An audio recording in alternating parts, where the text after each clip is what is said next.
อนภูไทยกาฬสินธุ์เป็นการฟ้อนประกอบทำนองหมอลำภูไทยเป็นทำนองพื้นเมืองประจำชาติพันธุ์ภูไทยซึ่งปกติแล้วการแสดงหมอลำภูไทยมักจะมีการฟ้อนรำประกอบกันอยู่แล้วซึ่งทำให้การฟ้อนภูไทยกาฬสินธุ์ในแต่ละอำเภอหรือหมู่บ้านจะมีท่าฟ้อนที่แตกต่างกันออกไป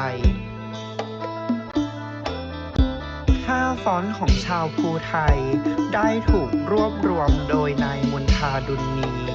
ร่วมกับกลุ่มแม่บ้านชาวภูไทยบ้านโพน